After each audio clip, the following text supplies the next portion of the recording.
So what is the deal, boys and girls? It is your boy, Professor G. Mark Gray. It is OG Sports Rap here on the network. Thanks for hanging out.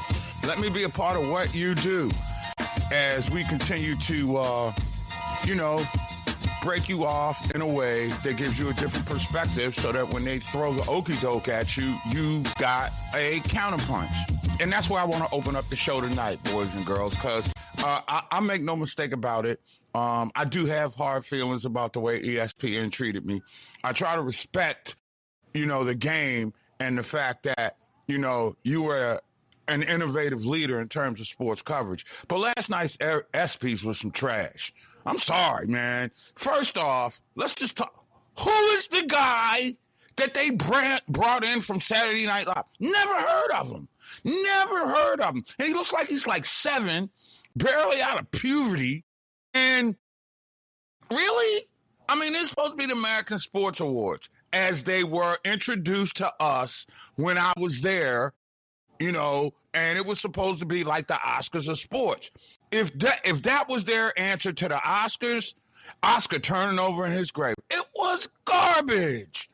Absolute garbage. And I'm going to do something that's blasphemous here because anybody who's been listening to my show understands I am a Knicks fan. I have died painful deaths to get to this, 53rd year after the last time they had won the NBA title. I'm still basking in that glow. It's like that afterglow that you get on one of them special evenings. We've all had them back in the day. I mean, and some of y'all still get them if you ain't married, but it just kind of worked out like that. All right. But I want to, open up the can. And when we start, giving up the ultimate award, right? The top athlete and the top team. And it was clear last night.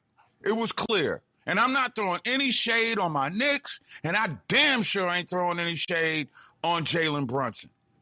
But come on, man. Really? Really? Look, it was a great story with the Knicks. Don't get it twisted.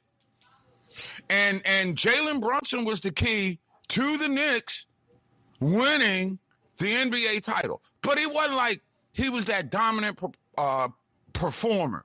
It wasn't like Jalen Brunson went straight Michael Jordan and put the team on his back to carry them. Jalen Brunson was like Reggie Jackson. He was definitely the straw that stirred the drink.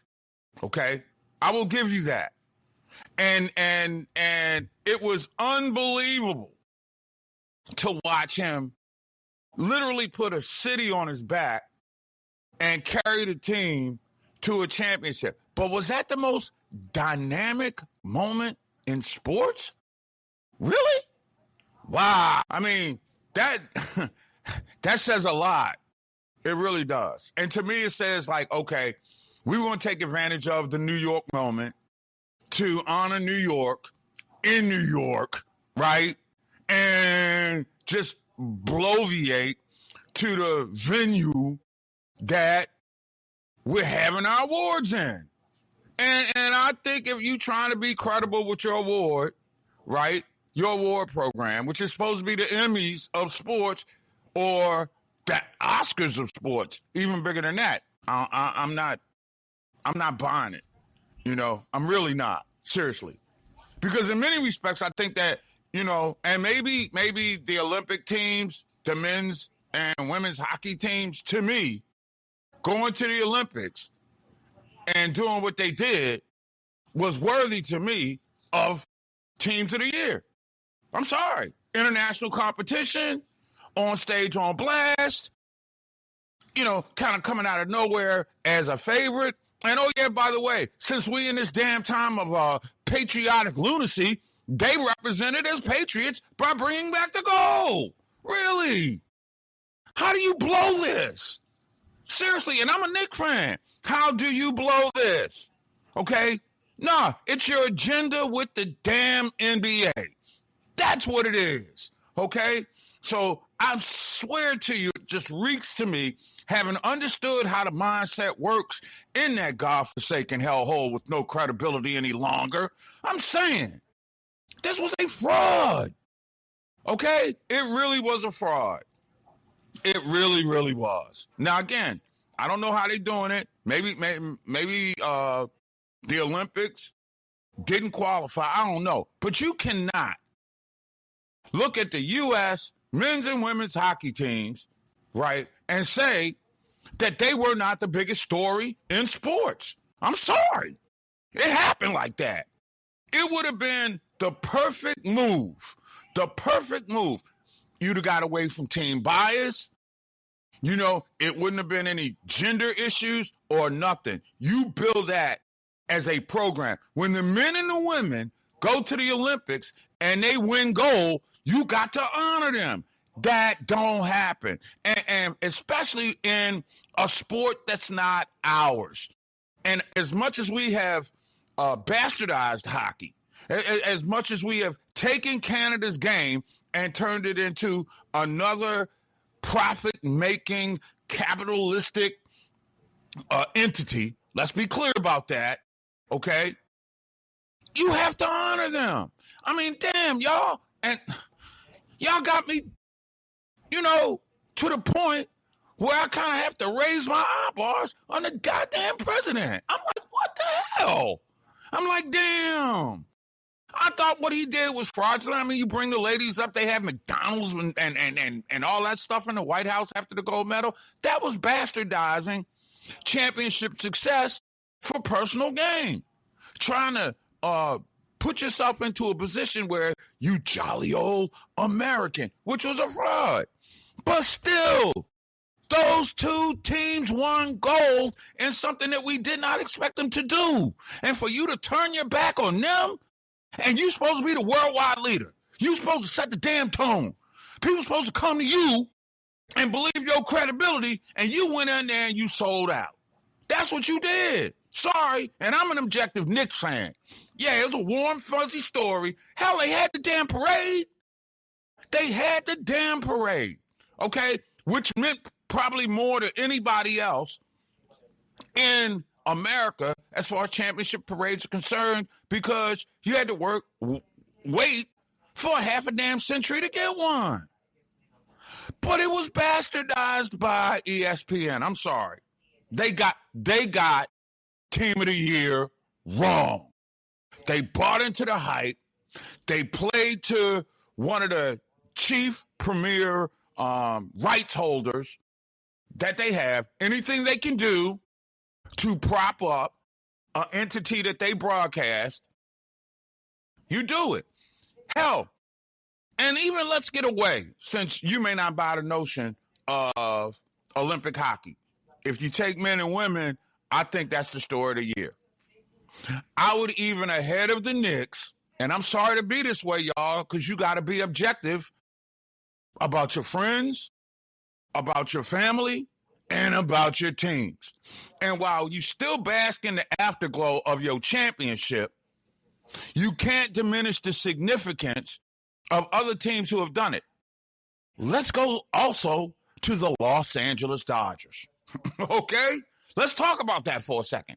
Because last I checked, that team, who also, like the Knicks, has a black head coach or manager in this case, and they went back to back. Now, wait, it's a warm, fuzzy story that the Knicks won their first championship in 53 years. It's an even bigger story that Dave Roberts has managed the Dodgers to back-to-back World Series championships. What gives here, bruh? If you go back-to-back, right, you supposed to get your flowers. And you can't tell me by any objective rationale that the team of the year, you know, I couldn't even do anything when I saw it happen to go like, wow, they got that wrong. But I had to stand and clap because the Knicks are my team. But just because they're my team, I don't think that they were the biggest sports story of the year. It was not. It was not. To me, you had either the Olympic hockey team, men and women, as a collab, since you under the umbrella of the United States Olympic Committee, right? You could have grouped them, all right? Both sides could have got their one shining moment, because that moment only comes along once every 4 years. And then on top of that, if you weren't comfortable, right, with what's supposedly an amateur sport, which has now gone pro, if you're uncomfortable with that, what's up with the Dodgers? I'm just trying to figure that one out. I don't know who's on the committee. I don't know who was thinking. Obviously, there wasn't a thought process. It was about getting TV ratings. And they knew in New York, with the Knicks playing in the biggest market, right, they gave them the honors. To me, it's hollow as a fan. It is hollow. I mean, it's a great moment. It's wonderful to share. If you could have given them a basketball-specific award, that would have been something. But the team of the year? Come on, man. No. Dodgers clearly were the team of the year. It's no doubt in that. You win the World Series back-to-back. You got the freakish phenomenon that is Shohei Ohtani. Mookie Betts still playing at a Hall of Fame caliber. What are we doing here? Just trying to make money, or you trying to honor somebody? That, to me, is where the ESPYs have gone on. To me, last night, the ESPYs lost their credibility. And it's hard for me to say that, but I got to step out of my fandom and go back into what was once were journalistic principles, objectivity, not capitalism. And the Knicks being the ESPY team of the year was a classic case of capitalism, because you know you can pimp that out. You know you can market it to all the fans, and then you can go in to renegotiate your deals with your advertisers and your damn, owners and fan base to bring you more ratings. It was a joke. It's a fraud. They have no credibility. It was awful. It really, really was. And it was the proverbial snooze fest. It wasn't entertaining. Okay. I was totally underwhelmed. First I've never heard of the dude that was hosting. Second of all, he wasn't that damn funny. And then you come up with escapades like this. Man, look. The ESPYs needs to rethink itself right now. I don't know who's on the committee. I don't know who's voting. I understand that this is the annual wake-up call for everybody who once worked there. Anytime they want to do one shining moment. I understand that, they do raise funds for the Jimmy V Foundation, which is, contributing to the research that is keeping Dick Vitale alive. I get all that. I do. And I think that, as, an editor told me earlier this year, you took one great swing and a miss. Now, I think he was wrong because he didn't really think it through, but he too is caught up on some network, Fox Sports Radio stuff, right? I've had to deal with it. All right. And we had this argument too, but ESPN really gave the middle finger to the great sports stories of last year to sell their product in New York. And it was a disgrace last night. You may have enjoyed it. I was glad to see my team get rewarded, but I don't want no fake rewards. Give me my flowers when I deserve them. And I thought the Dodgers deserved it more than the Knicks. I am Professor G. Mark Gray. It's OG Sports Rap on the network. Remember, download the mobile app, Sports Rap Network, because we all we got. It is OG Sports Rap on the network. I'm Professor G. Mark Gray. We are in the darkest week of the sports schedule during the course of any given year. That little window between the, Major League Baseball All-Star Game / ESPYs, and then you got to wait for a couple days until NFL training camps start all over the place, right? And it's not about pitchers and catchers just reporting. It's like everybody's got to be in by Friday, Saturday at the latest so that they can start official work on it. right? But it always seems that somehow, some way, the NBA finds a way when they should be still relaxing to keep themselves in the headlines.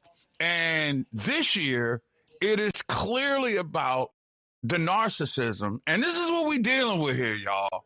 I mean, I know everybody in the new school generation wants to say that, LeBron James is the GOAT, and there's a compelling argument for that. I said there's a compelling argument. I'll never put him ahead of Michael Jordan, all right? And for all you millennial types and Gen Z fools, you weren't born, all right? You don't know how tough the league was, because I'm getting a little sick and tired of hearing how Michael Jordan couldn't play in this year from a bunch of people who were still wet behind the ear, couldn't urine straight, right?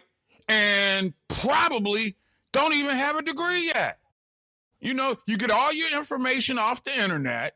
You never saw anything live. And just because your computer, smartphone, tablet, however you get your information on, you buy into it. But you wasn't there. And I think what's frustrating me more about anything right now, and again, I can't knock the hustle because LeBron and Rich Paul and the rest of the Nepo babies came in and they was like, yo, game about to change right now. And they are changing the game. But here's the deal. It was one thing to be changing a game when you're on the way in to start your career. It's another thing when you keep playing the game and trying to keep yourself in the spotlight while you make a damn decision. I don't know about anybody else, but I done had enough of these polarizing LeBron James decisions that take forever to make. I mean, damn, dude, are you playing or you not? All right, who are you going to play with? But him and Rich Paul have mastered the art of not only turning negotiations into lucrative monetary deals, they've turned them also into social media drama that keeps people engaged the way that we used to have those nighttime soap operas, like Dallas, Flamingo Road, stuff like that, if you're a Gen Xer of a certain age. Dallas, remember that? JR, Who Shot JR, all that stuff. This is LeBron. LeBron is like the damn J.R. Ewing of the NBA. I'm going to bring the league down. Mama, if I have to destroy every turn to do it. Wow. And see, this is what I'm talking about right now. Everybody waiting with bated breath for LeBron to make another damn decision. Dude, when you chose to take your talents to South Beach, your words, not mine, it was compelling. It was interesting. It was shocking. It was thought-provoking. It had people burning jerseys in effigy. All right? That's basically what it was. I'll never forget that.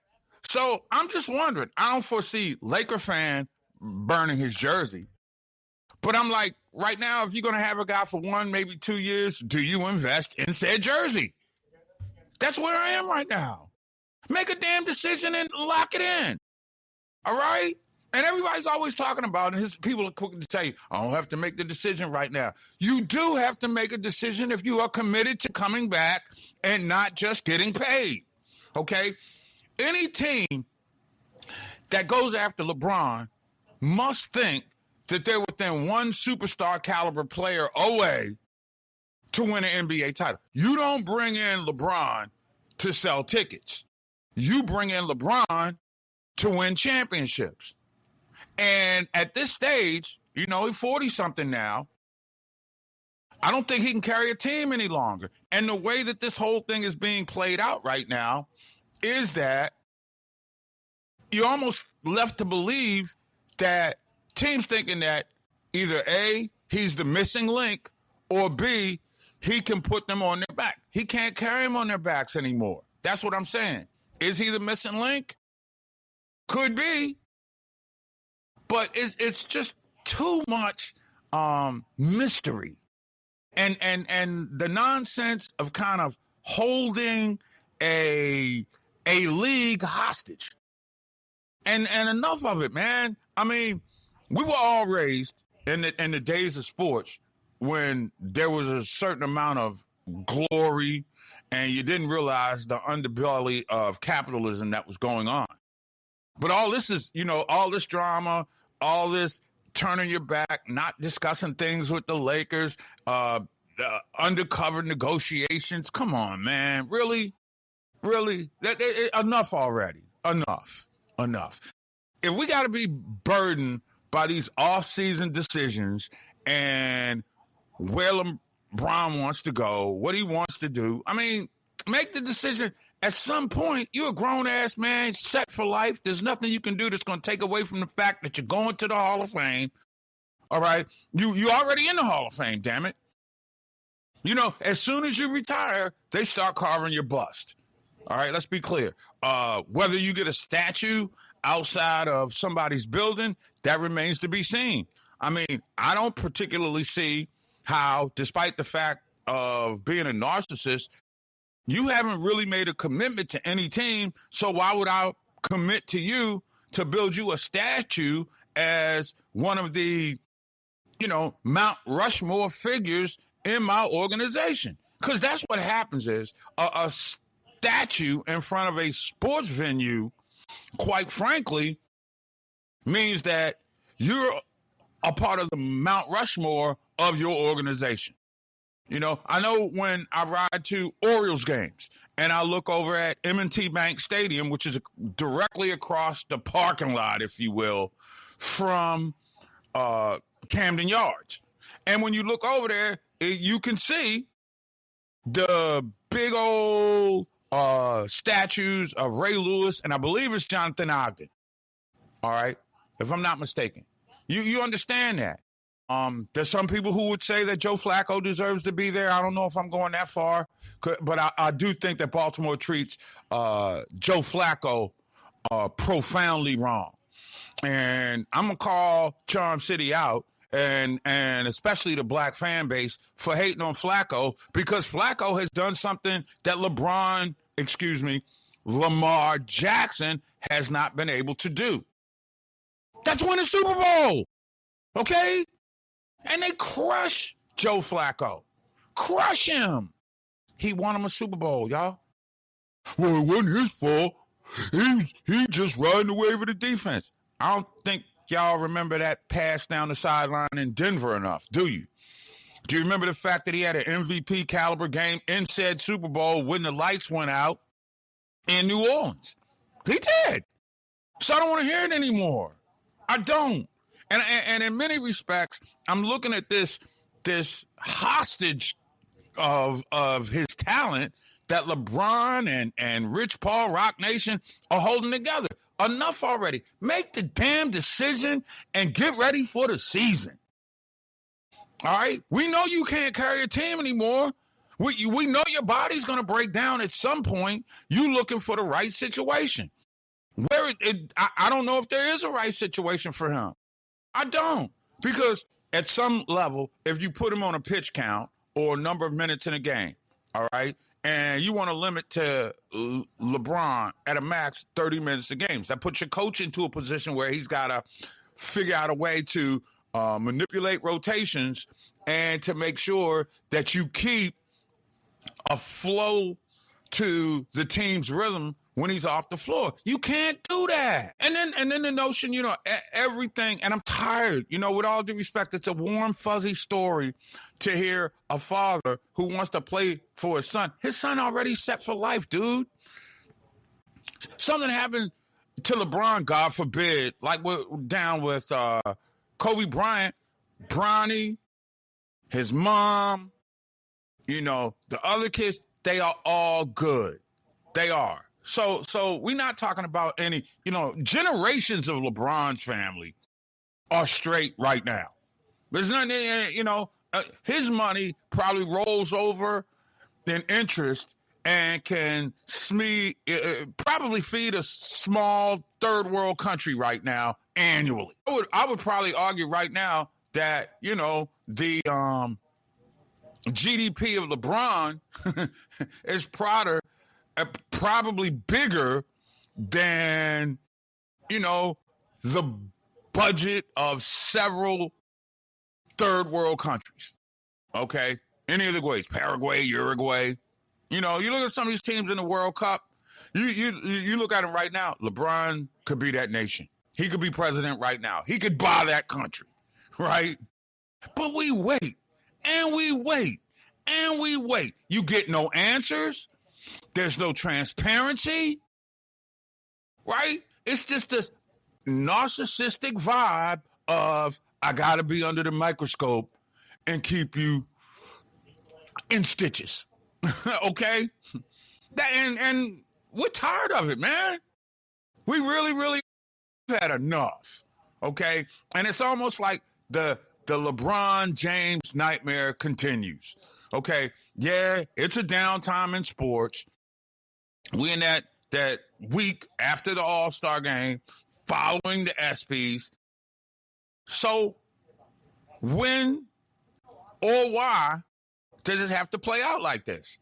I mean, you can't tell me that man, as smart as he is, a brilliant businessman, very gifted, talented athlete, a guy who has a perspective on sports and its impact on society, all right? You can't make a decision where you want to go, bro?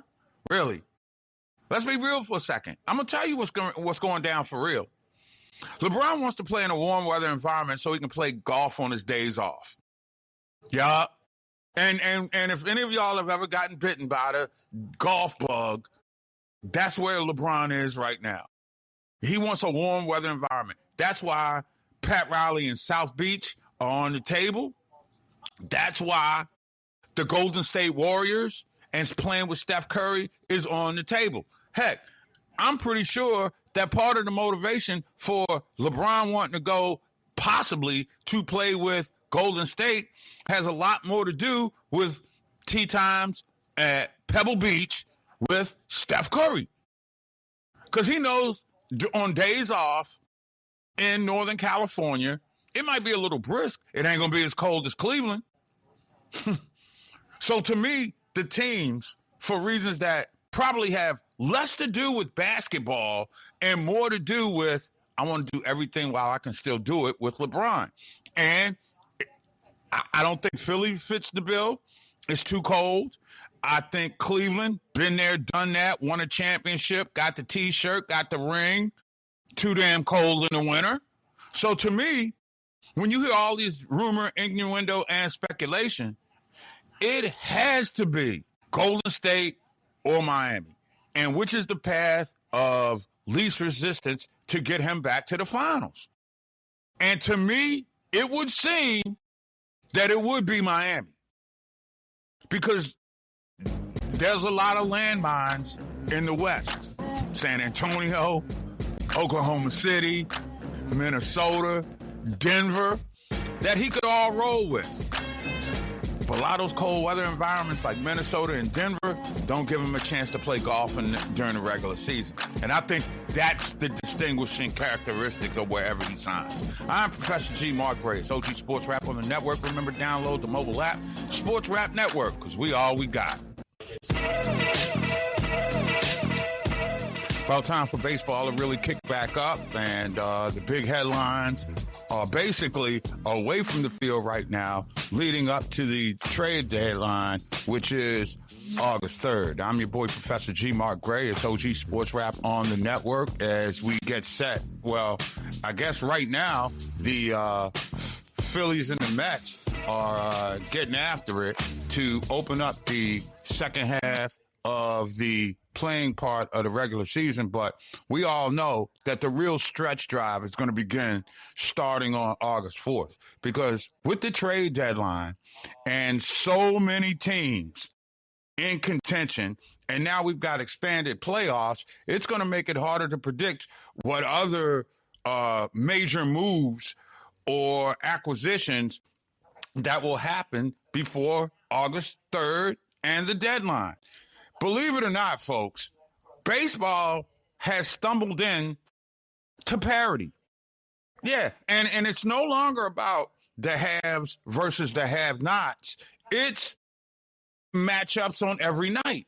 And what we're finding is right now, 23 of 30 teams are within 4 games of a playoff position heading into the tonight's matchups. I mean, let's be real for a second. The Phillies and the Mets meeting right now, and the Mets are just a ridiculous disgrace. The Mets are the personification of what makes baseball great. You can have the biggest checkbook, you can spend the most amount of money, but that don't mean a damn thing. It doesn't. It doesn't mean a damn thing if you can't put wins together. And I think that's where we are right now when you start looking at teams who just throw money. Conversely, the Dodgers do know how to spend their baseball money wisely. And oh yeah, by the way, experts will tell you that organization is so far ahead of the curve. And see, people in Washington don't like for me, and I'm talking about D.C., not Seattle. People in D.C. don't like for me to invoke the name Stan Kasten, because Stan Kasten was part of the team that helped resurrect or build the Braves into their legacy, right? And he and I have had this conversation. We knew we were only going to get our 26,000 fans per night, so it was time for me to find a greater challenge. He was the one that laid the foundation for the Washington Nationals to come into Major League Baseball, I believe, in, 2007 or something like that. And by 2019, they had won a world championship. So you do have a lot of really good teams that were sort of on the bubble, swinging themselves into position to be contenders. But now, with so many teams so close, we've struck the parity, which to me is a tremendous bargaining position for the players. Yep. Because it's not like the players getting theirs are bleeding baseball teams and keeping them from making money. It's the incompetence of people in front offices who are using analytics as opposed to tempering it with common sense. And that's really what is up. It's a common sense rationale that front offices, should have.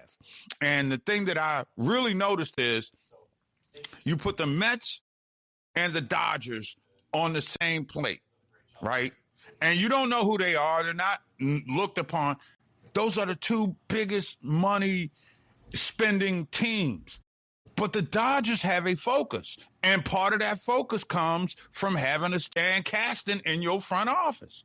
Because remember, it was the Stan Kasten-led Braves that turned it around and became like one of the iconic franchises in the last, 35, 40 years of baseball. Let's be clear. The Atlanta Braves were a joke.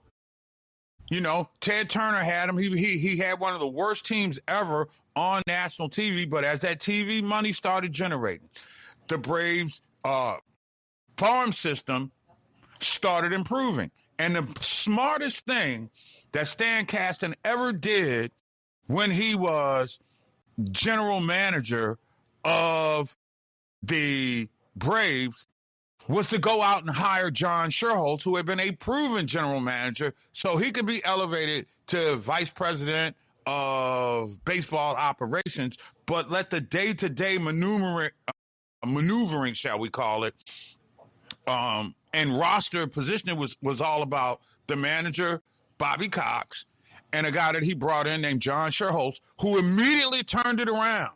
I mean, the acquisitions of Terry Pendleton, Rafael Belliard, he was able to go out and get Greg Maddux. I mean, and suddenly, in that moment, the Braves became the dynastic team that they are right now. And they did it with frugal spending and solid transaction management. That's where we are right now, boys and girls. It's not about how much money you spend. Mets spend more money than anybody, and they stink, and they stink because GMs right now are so damn busy on slide rules, analytics, all that kind of stuff. Stuff that don't really translate to anything on the field. You can look at somebody's body of work and see, this is the problem that I got with baseball and all these damn young, analytical, MIT educated white guys who are coming along trying to build teams with a damn slide rule. No, you don't do that. You know what you do to build a team? You got to have savvy.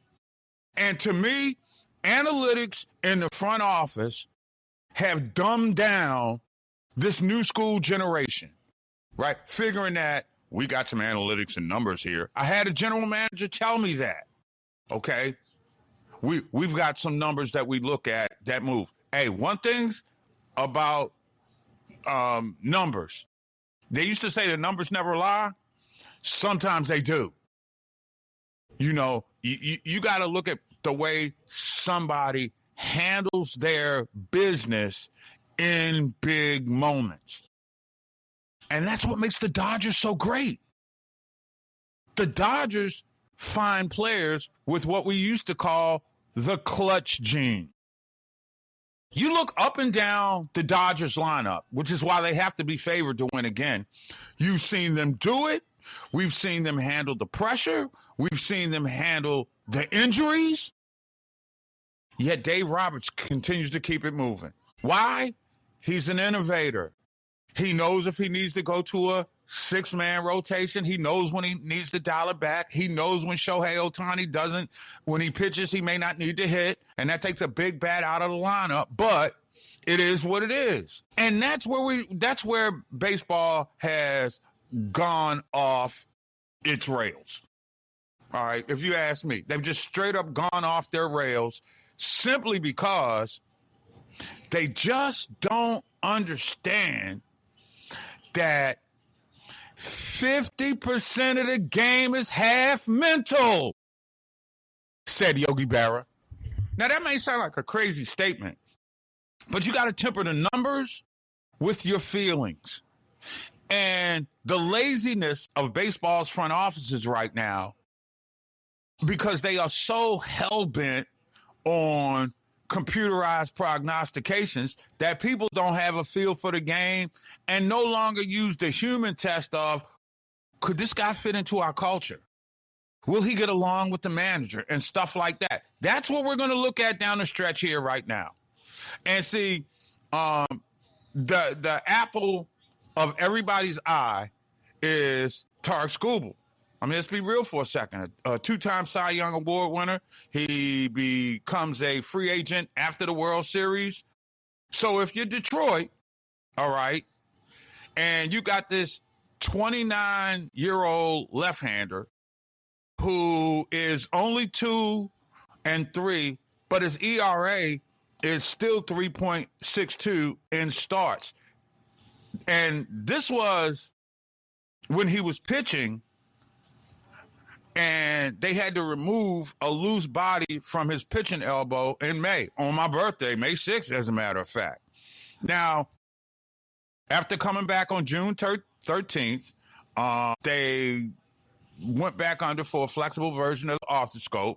And now Detroit, at 16 games under 500, which matches the 1914 Braves as the most under 500 for a team that rebounded to reach the postseason, according to Elias Sports Bureau. They the stat geeks that keep all the stats. So just want to let you know that we're backing this up with numbers here. But since that time, Tigers suddenly 8 games over 500, 22-14. They trail the last spot for the AL wild card by only 3.5 games. So the question becomes, all right, now they still do have to get over 6 teams in order to get there, but they're only 3.5 games out, which puts them in a position to determine, and this is a critical situation for the Tigers. If you're a Tiger fan right now, you're kind of holding your breath. And I'll say this, starting pitchers who become the anchors to your franchise are people that you just don't let get away. And even if you're out of contention right now, you just look at it from a perspective of big picture, okay? Big picture. Because moving Skubal unless you get a superstar and two prospects that are guaranteed to be superstars, right? You can't make that move on Scooble.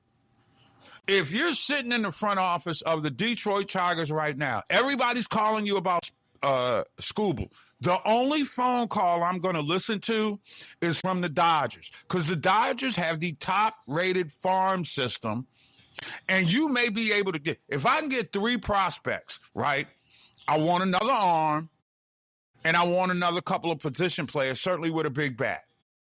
But you got to replace that arm. If you Detroit, you cannot not get a pitcher back in return for whatever you choose to do with Tarik Skubal. It will be the demise of your franchise. You will go back to the dark ages, okay? That pre-Jack Morris time, It would be somewhere NBA, because we all still got the memories of Kirk Gibson and all that kind of stuff, right?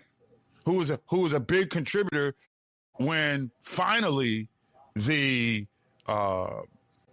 Tigers played themselves into relevance, right? We remember all that. So to me, I don't think in good consciousness that the Tigers can let Tarik Skubal go unless you get a guaranteed can't miss, I guess Mookie Betts type. I don't think you can, and left-handed pitchers like Tarik Skubal don't come a dime a dozen. Not only is he great, but he's a lefty with it. They are at a premium. So when I look at Detroit right now, even if you don't make the playoffs and you still have Skubal in, you got to start thinking about long-term. He is a part of the long-term solution. He's as valuable to the Tigers as Cade Cunningham is to the Pistons, okay? You don't get rid of Cade, you build around him. I'm of the position with the Tigers that you don't get rid of Skubal, you build around him. I just don't think that makes any good baseball sense on paper or on the diamond. I'm Professor G. Mark Gray. It's OG Sports Rap on the network. Remember, download the mobile app, Sports Rap Network, because we all we got. There's this thing called imperialism where you just start rolling into places and taking over. I guess the NBA now trying to be the imperialistic basketball association as we continue to roll. I am Professor G. Mark Gray. It is OG Sports Rap on the network. Thanks for hanging out with us as baseball season slowly gets underway, and the NBA Summer League is winding down. Big news coming out of the association, and if you've been paying any attention to it, the NBA is going to launch the NBA Europe. That's right. So there will be more players and more opportunities for American athletes to go overseas, perhaps sharpen their wares, if you will, and then come back to the real association. So just what the NBA needs right now. Another league that they're going to end up looking the other way on scandalous front office behaviors.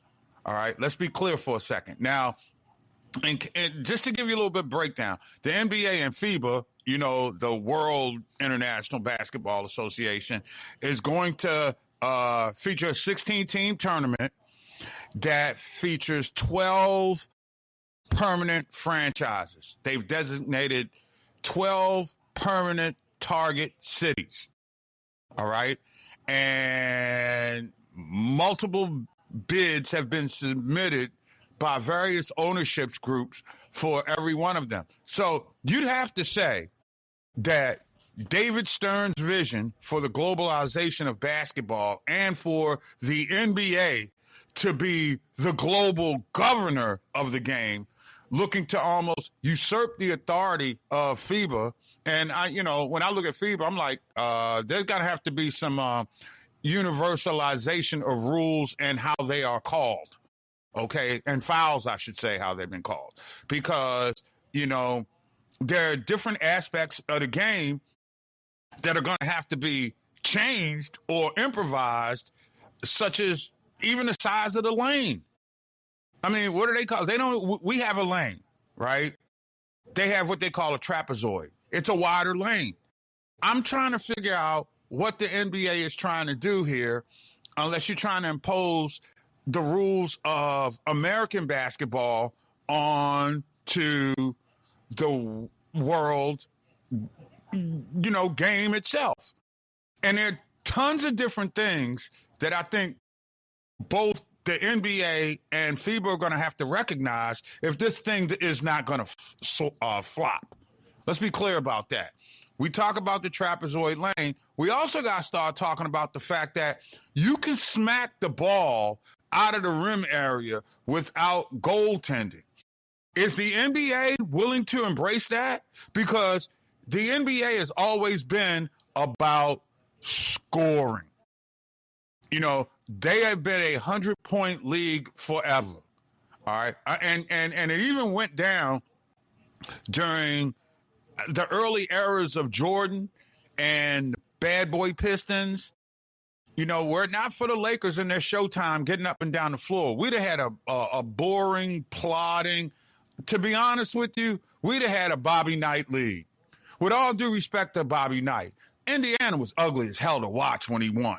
He won a lot of games with that ugly jacket on, playing ugly basketball. He won a gold medal. So I'm not trying to take any shots at Bobby Knight, but I damn sure don't want to watch his brand of basketball being played amongst pros. I don't see how that works. I just really don't. And to me, the whole notion of NBA Europe alongside FIFA sounds like an Elizabeth Taylor wedding. Hey, look, it's wonderful. It makes headlines, but it don't make for a lasting relationship. I'm just being real with you. So globalization is one thing. You want to have enough revenue streams that you can tap into places around the world. But, I mean, do you really think that there are places that are going to embrace the game like we really do? Now, the target cities for the permanent teams, you start talking about, England or the United Kingdom, they want to put a team in London. I can understand that. We had some British players, John Machie being one of them. Okay. And I think he was one of the first guys that kind of came out about his sexual preference, and which means absolutely nothing, but I'm just want to say that they do have a pipeline there. France, basketball's crazy. They want to put a team in Paris and Lyon, right? And, we saw how the French got after it in the Olympics. I mean, if Steph Curry doesn't have a heroic, superhuman, unbelievable effort, Team USA with all our superstars, LeBron and company, Bam, Adebayo, all them. If Steph don't go loco in the second half, we lose that gold medal to Wemby and the team that has a whole bunch of other players playing in the league right now. Germany, great basketball hotbed. I can see Berlin and Munich both working as venues. All right. But what's the balance?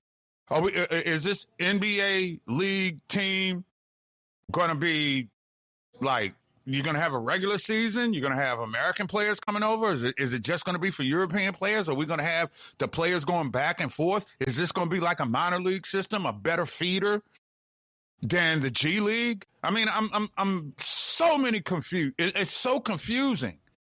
And I'm just wondering, is this overkill? Better yet, is it something that stimulates the NFL into trying to do the same thing where we've seen it fail miserably? Italy, I can see Rome and Milan working. Big cities, big market towns. Greece and Turkey, Athens, big city, hosted the Olympics. Istanbul, We know the Turks do play basketball. But my whole thing is, how do you make it work? And now you got, here's what's even more crazy to me. The Buss family, you know, Joey and Jesse Buss, Jerry Buss's kids, longtime owner of the Lakers. Well, now that they've both been booted from the Lakers front office, they form what they call Buss Sports Capital. They're the ones that have submitted the official bids to buy NBA Europe franchises in London and Manchester and Lyon. So what we're saying is, all right, and I don't know, because let's be real for a second.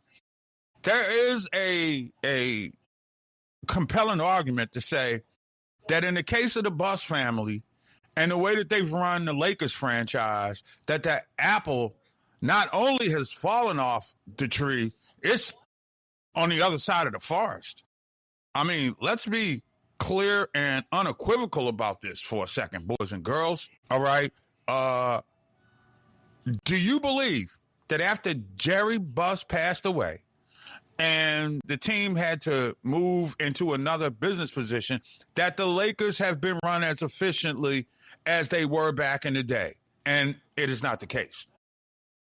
So if I'm the NBA, I got to be reluctant. Look, it's one thing to have a legacy, right? It's another thing for that legacy to continue perpetually doing great things. The Lakers are not that anymore, okay? About the last great thing Jerry Buss did was get up out the Forum. They were able to get what was then known as Staples Center, and everything seemed to be moving forward. I can't say that even the acquisition of LeBron James helped push the needle. I mean, it was great for the fan base. It was great for TV ratings. It was a big, big boom for ESPN because they had their TV studio network down there across from Staples Center. So when the Lakers were at the peak of their LeBron dynastic or better yet, the Kobe Bryant and Shaq games. Remember those? So they, you know, but I just can't. I'm sorry, I can't buy into it. I simply can't. Luka Doncic, who's supposed to be the face of the Lakers right now, has been mentioned in reports that he's going into business with Don Nelson's son, leading an investor group, and they will probably buy an Italian club team and then relocate it to Rome to position it for a permanent spot. Now, again, I understand that globalization can be a good thing, okay? But I don't know if the NBA is in a position right now to run two leagues, especially with the labor issues and the salary cap way that you want to hold things down. I mean, I simply don't understand why the NBA needs to move into Europe when you still have franchises that are struggling to make ends meet. One of them being the Lakers. Nobody talks about that. It's, you know, look, and like I said, God bless Jeannie Buss. They tell me she's a wonderful person. But when it comes to the business of the game, when you merge marketing opportunities that start when you're a winning, championship contending, championship winning franchise, you got a little bit more juice. I look at the Lakers right now, ever since LeBron has got there, and it's been Team Rich Paul. And you got to wonder, with the amount of money that LeBron has and his group, who's to say he wouldn't be somebody that would be perfect to be a owner in said league? And when I look at it, I don't see any black or minority representation. And hold up, you made your league on the backs of great superstar talent, who were black. And we can go back to Wilt and Bill Russell, okay? Dr. J and Magic. You know, let's be clear about that. So many black players have done so well, both on and off the court. Dave Bing is a perfect example.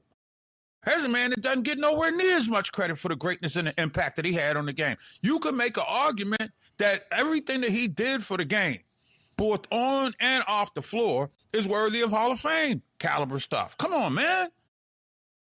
That's the point I'm trying to make. Where do we go? Sometimes there can be globalization, but it's not a metaphor for success. And I just think this is greed. This is corporate freaking greed. And we saw it with the NFL. They thought that they could export their game. Remember NFL Europe and all that kind of stuff? What did it last, 3-4 years? Who's to say that there's a long shelf like with international basketball? I mean, international basketball is great. I guess this would be something, a boom that would bring a lot more energy and respect and all that kind of stuff to the Olympic basketball tournament or what have you. But the bottom line is, all right, when does it become overkill? Is there that kind of passion for basketball that you see in international football? If you do get that passion, then it's a stroke of genius. I got my doubts. I really do. And where are you going to get the players? Do players want to leave the United States and go to Europe right now? How do you think, black players would be perceived? How do you think American players will be perceived after the way this current administration has turned America into the elitist enemy? And do you really want to subject American players to that? Or do you just have a European league comprised of European players when the best Euro players are still going to want to play in the association? I'm your boy, Professor G. Mark Gray, OG Sports Rap on the network. Remember, download the mobile app, Sports Rap Network. We all we got. Yes, even during the offseason, the NBA is the gift that keeps on giving. And in this case, giving investigators another opportunity to look through a player's contract. I'm Professor G. Mark Gray, OG Sports Rap on the network. Thank you so much for hanging out with us at this time. You barely closed the book on the regular season and then the NBA draft and then the summer league, but there's this ugly cloud of malignancy or malfeasant contracts that continues to really put a black eye on the league. And the NBA has officially launched an investigation into the Milwaukee Bucks for the potential salary cap circumvention regarding the 4-year, $64 million contract signed by Gary Trent Jr. The league announced this probe through a statement to ESPN Shams Charania earlier this morning, and then less than 2 hours after, the Bucks put out a press release confirming the deal. Now, the sudden spike in compensation following his worst statistical season of his career put up so many red flags amongst the league's executives, and that is why the league is searching for an illegal, unwritten, wink-wink agreement between the player and the franchise, which is probably, at least being alleged by the league, according to Bleacher Report, spanning the last 2 seasons. Now, you got to remember, the big picture surrounding this was that Trent joined Milwaukee in 2024 on a 1-year veteran minimum contract, $2.6 million, to play alongside Damian Lillard.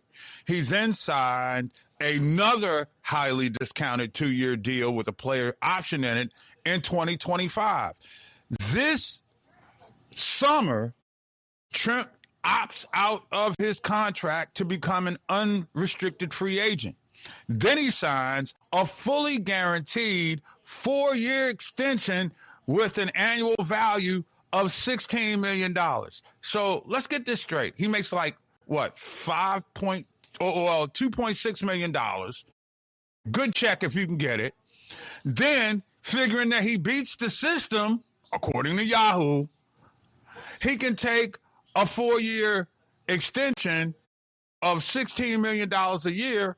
And so he goes from a 1-year deal making $2.6 million So if I understand it correctly, we're talking about an extension that goes up to, 4 years and $64 million? I don't understand how you have a awful season. I mean, Trent averaged 8 points, 1 rebound, and 1 assist per game. And he's got the 8th largest free agent contract of the summer during a team rebuild that has, cost them Giannis Antetokounmpo, who's now in Miami. I don't understand that. Now, again, the league has a theory that the Bucks promised Trent an inflated, lucrative contract down the line if he agreed to play on the cheap. And he did. And so the Bucks, who've been heavily taxed to manage their strict calorie restrictions. So I guess the level of manipulation and rules controversy is such a big thing with this one, man, because we've been seeing a lot of teams that have been manipulating the salary cap for quite some time. And that's probably the reason that LeBron James is getting up out of L.A. because they can't play the game. If there was a game to be played, I'm telling you right now that I am 100% certain that he would have probably stayed with the purple and gold. I firmly admit that. But again, the Bucks have used what they call their early bird rights to execute the deal. Now, the early bird rights, as I understand them, allows franchises to exceed the salary cap to re-sign their own free agents to a starting salary up to 175% of the previous contract or 105% of the league average, as long as the player stays with the franchise for 2 consecutive seasons without going on to the open market. That means, hey, we'll pay you on the cheap, agree to make the money for the couple of years, and then what? You move on. And the mechanism is legal, but sometimes franchises are using it to reward a prearranged off-the-book agreement which violates the CBA or the collective bargaining agreement. And let's be real for a second. We're seeing a lot of this going on around the league right now. The Clippers right now are under the same type of investigation for Kawhi Leonard. So if you're going to have a salary cap, right, and you got teams who know how to finagle the salary cap, then what are we having here in the league? I mean, really, we got major salary cap manipulation violations going on here. And, Adam Silver, who I'm trying to be an Adam Silver guy. I really am. But, I mean, these wink deals that seem to be coming out of nowhere have to be being sanctioned by somebody.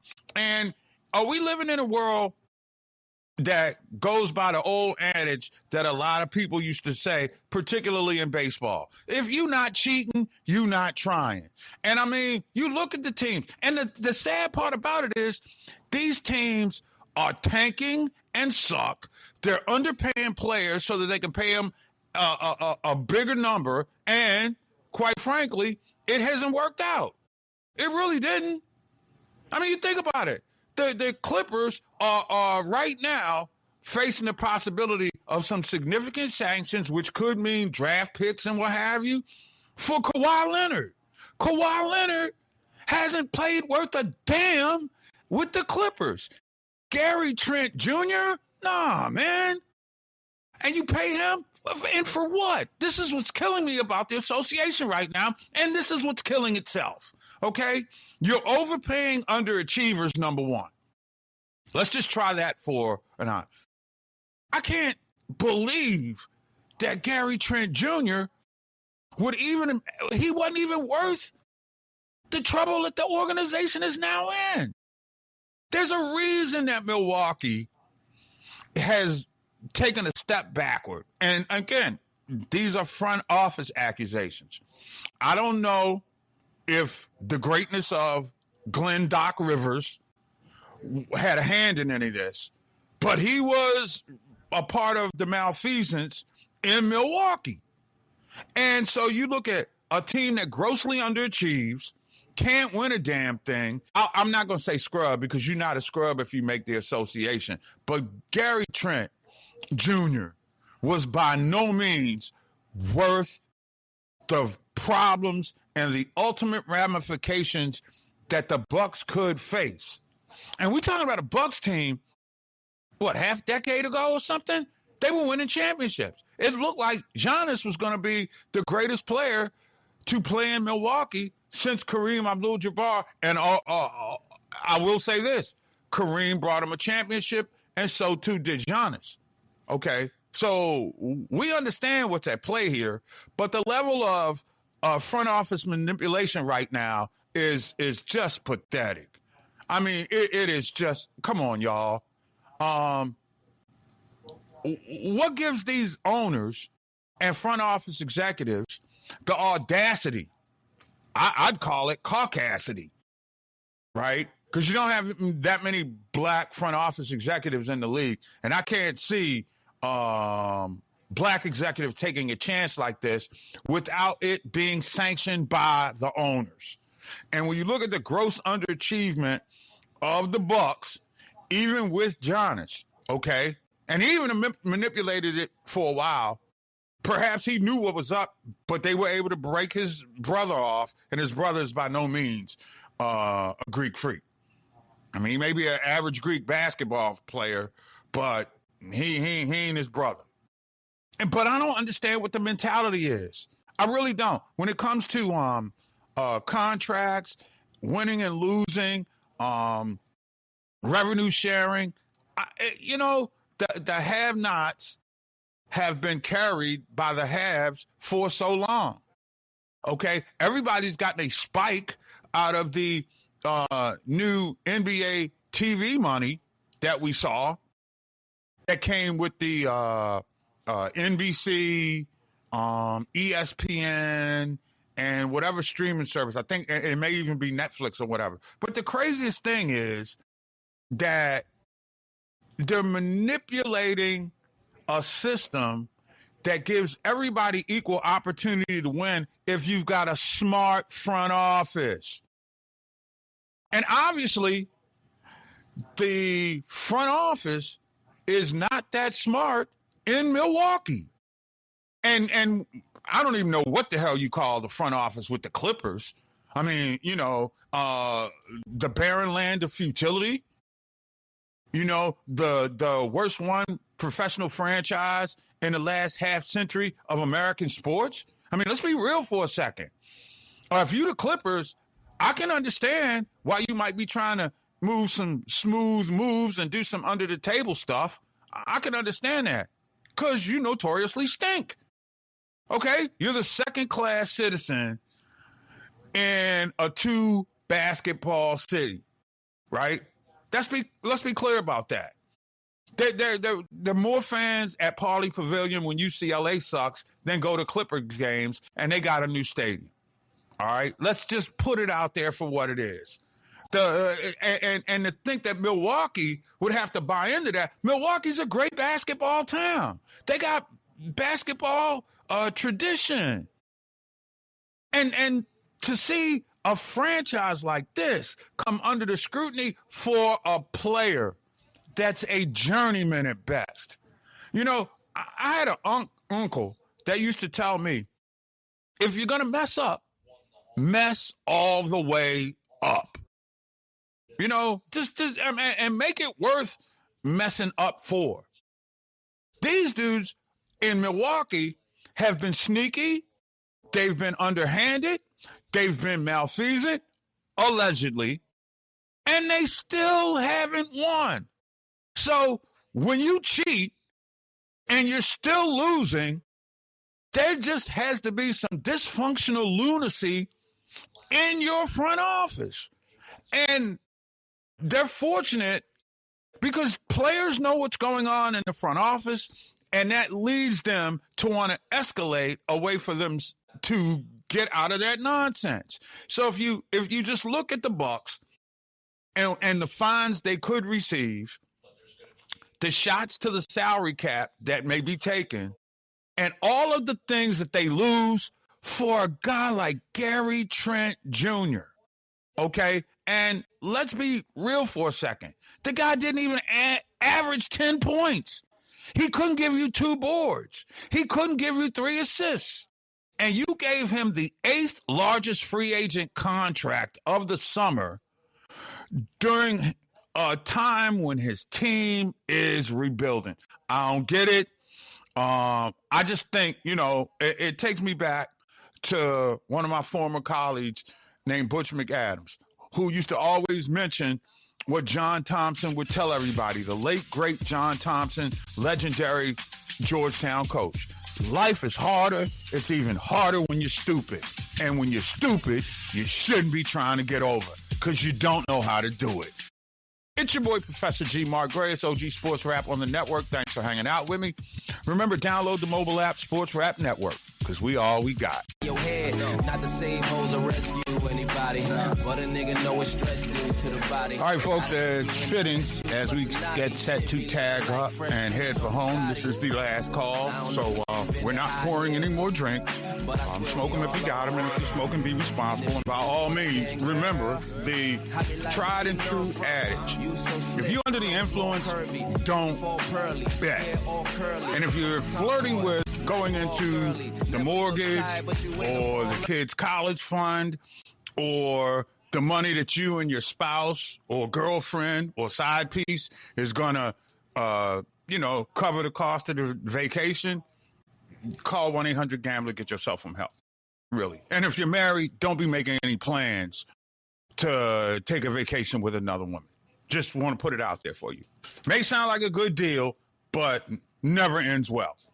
Not that I would know anything about that, but I know some people who do. Anyway, got to talk a little bit more about the NBA and LeBron James signing, and we will get to do just that in just a little bit. But I got to open up the can on this Major League Baseball contract for one Chase Burns. And I will say this, offense may sell tickets, defense wins championships, and in baseball, great start and pitching wins games, okay? And I think that's where we have to look at, a struggling franchise like, say, the Cincinnati Reds, and they have recognized that if they're going to get back to the days, and there will never, ever be days like the big red machines, the George Foster, Joe Morgan, Johnny Bench, Pete Rose era. It's just not, it's not coming back. But if you do have a pitcher who's been solid enough that he should be a part of the solution by staying, as opposed to being a part of the solution by departing. Good job out of the Reds, who signed Burns, a 23-year-old pitcher who's having a breakout season. They've signed him to a 7-year, $105 million contract. That's a milestone in MLB salary structures. I mean, let's be real for a second. He's setting a record now for the largest contract extension ever given to a pitcher with less than 4 years of major league service time. And according to ESPN, the contract contains absolutely no player, team, or mutual options and 0 salary deferrals. All $105 million, generational wealth, used and invested the right way, will set up generations of his family for lifetime. It's a great deal. Now, at first, he was originally under the team's control via the arbitration deal through 2031, but the extension effectively bought out his 3 arbitration years and his first 2 eligible years of unrestricted free agency. They have said, this is the ace of our staff. We're going to build around this staff, and we are going to continue to work as hard as we can to get back into contention. Now, you got to remember that this is the 3rd largest contract that the Reds have ever done. I mean, and you think about it. He puts himself up in there with the likes of Ken Griffey Jr., who came to Cincinnati and only made $116.5 million just so his grandma could see him play. I mean, that's what that was about. You know, I don't think that was necessarily best for his career and his marketing, because he was Mr. Everything in Seattle, but they weren't going anywhere, and he got out. But this is crazy, man. I mean, I'm talking about, this is a dude who came up quickly from the minors last year, and then in his first major league season, he just was dominant. He was 11-1. His ERA was hovering around 2.5. 2.54 to be exact. He had 118 strikeouts in 102 innings, and his fastball has been clocked at around 98 miles an hour. He's got a devastating slider, and this year was his first All-Star selection. So by finalizing this deal, the small market Reds have successfully solidified the top of their rotation for the next 10 years. You put Burns along former number 2 pick Hunter Green.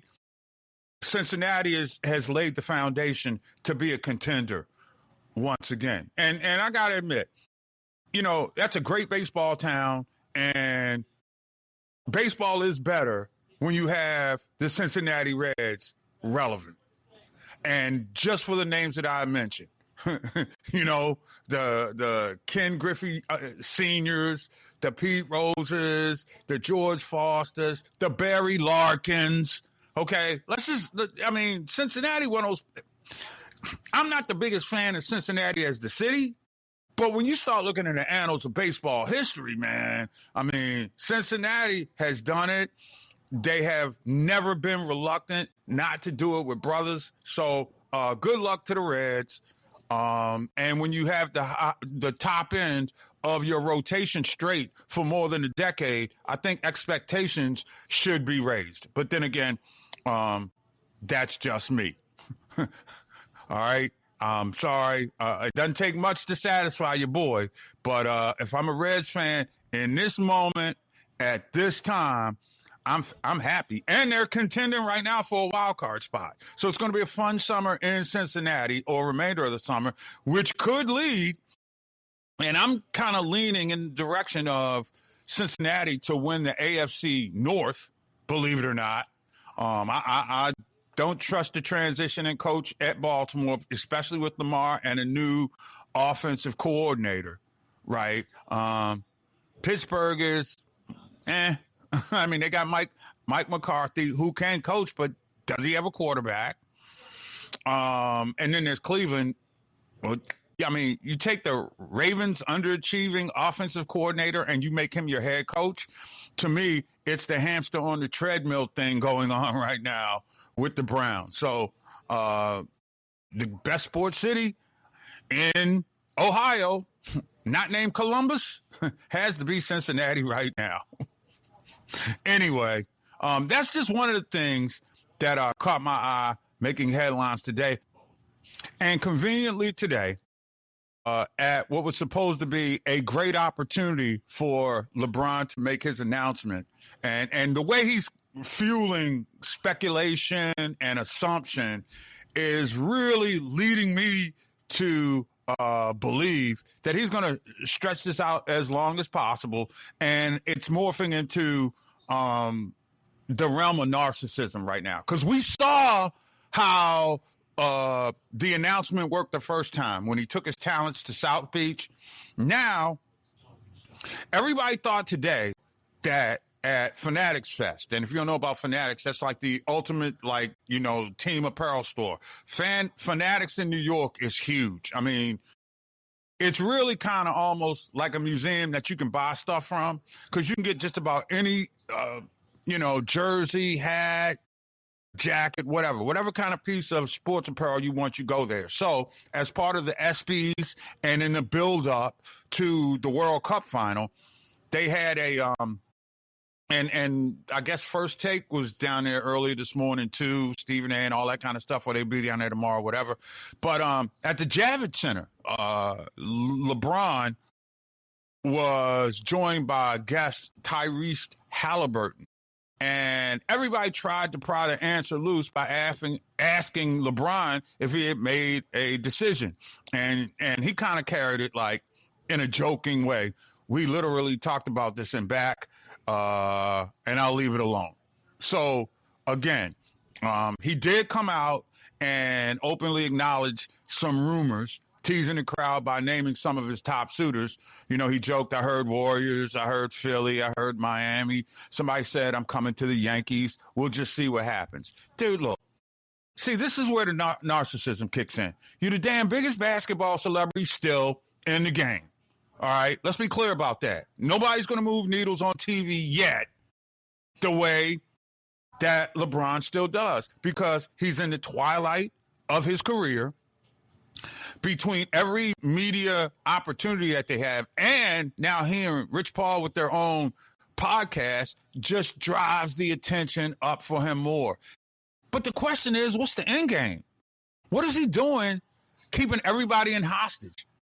I mean, when you get right down to it, we know, or we knew, or we thought we knew that the offseason was the prime time for LeBron to get his body rested, go in that, military mindset and come out better than ever, wherever he goes.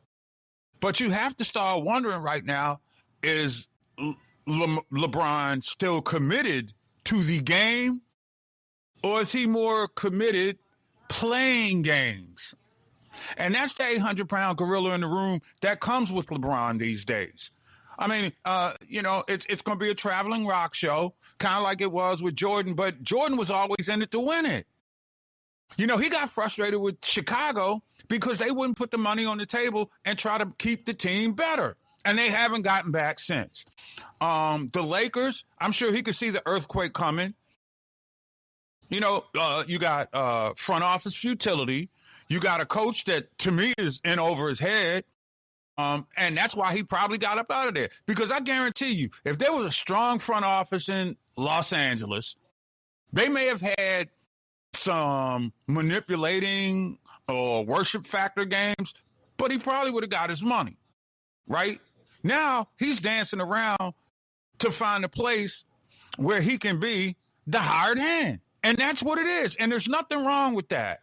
But when you continue to play yourself the way he's playing himself right now, with all these games, all this rumor, innuendo, and speculation, hell, you got about 2 months to go wherever the hell it is that you're going to go, and you got to be in shape. And all these distractions right here, to me, and as great a player as LeBron is right now, he's at a pick your poison type of place in his career.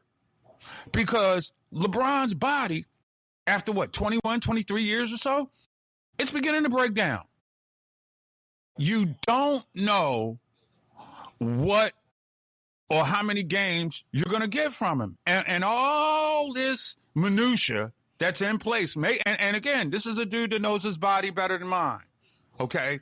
And I'm not saying you haven't earned a world tour. But what's your commitment? Is it to all the attention that you're getting? Or is it on getting with the team and winning a championship? And you have to wonder why. And again, there's so many teams that are out there that he could go to if he were willing to make a sacrifice on lifestyle. And let me be the first one to say, I ain't buying the Philly notion. Philly is still Philly. Sorry, y'all. Great temple of misfortune and arrogance. So I don't think that's working. But the whole LeBron, got to make headlines, be talking points on TV shows. Enough already. Sign your ass a contract, man. Make a commitment to somebody instead of your old narcissistic self. This is what this is about right now. He loves the attention. He loves to be able to play this cloak and dagger thing. And for what? Because when you land, you're going to be expected to deliver a championship and be healthy. After all this, anything left is a bust. And that's going to do it for me, Professor G. Mark Greatest OG Sports Rap on the network. Hey, the bar's now closed. Remember, no drinking and driving, and by all means, no gambling when you're under the influence. I'm back with you in 22 hours. Till then, it's Professor G and OG Sports Rap. Remember, download the mobile app, Sports Rap Network, because we all we got.